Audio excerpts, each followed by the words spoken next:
നല്ലപോലെ struggle ചെയ്യാണ്ടും wait ചെയ്യാണ്ടും ഞാൻ ലൈഫിൽ ഒന്നും നേടിയിട്ടില്ല. അതുപോലെ വെയിറ്റ് ചെയ്തിട്ട് കട്ട് ഓഫ് ചെയ്യാൻ പോണ ഒരു ബക്കറ്റ് ലിസ്റ്റ് ആണെന്ന്. എൻ്റെ ലൈഫിൽ ഞാൻ ഇന്നേ വരെ ഒരു കൺസേർട്ട് പങ്കെടുത്തിട്ടില്ല അതർ ദാൻ പള്ളിപ്പെരുന്നാൾ ഗാനമേള as part of Auckland Malayali samajam ഓണാഘോഷം. ഈ പ്രാവശ്യം അവർ വെച്ചത് നമ്മുടെ പവർ പാക്ക് പെർഫോമർ റിമി ടോമിയുടെ പരിപാടിയായിരുന്നു. നമ്മൾ റിമി ടോമിയുടെ ഷോയ്ക്ക് മാത്രമാണ് പോയിരുന്നത്.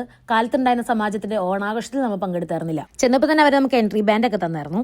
പറഞ്ഞു കേട്ടിടത്തോളം കഴിഞ്ഞ പ്രാവശ്യം സ്റ്റീഫൻ ദേവസി വന്നപ്പോഴൊന്നും ഇത്ര ആൾക്കാരുണ്ടായിരുന്നില്ല. ഈവൻ നമ്മുടെ ഫാങ്ക്രിയിൽ നിന്ന് തന്നെ ഒരു സെറ്റ് ഓഫ് പീപ്പിളാണ് അങ്ങോട്ട് പോയിരുന്നത്. ഇത്രയും ആൾക്കാരെയും കൂടിയും കണ്ടപ്പോൾ ഞങ്ങളുടെ എക്സൈറ്റ്മെന്റ് ലെവലിൽ കുറച്ച് ഹൈ ആയിരുന്നു. റിമി ടോമി ആൻഡ് ടീമിന്റെ പെർഫോമൻസിന് മുന്നേ ഒരു ചെറിയ ചെണ്ടമേളൊക്കെ ഉണ്ടായിരുന്നു. It was quite exciting. കാരണം കുറേ നാളെ ഇതൊക്കെ കണ്ടിട്ട്.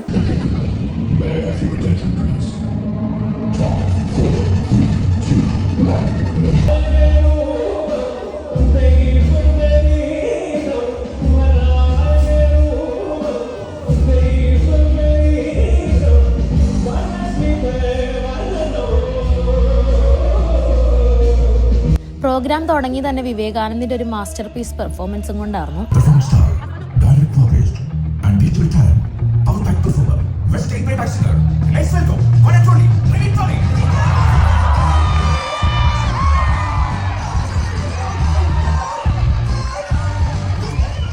ചേച്ചിമാർക്കും കുഞ്ഞഞ്ചന്മാർക്കും നമസ്കാരം.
എൻ്റെ അമ്മോ സെറ്റ് പരിപാടി.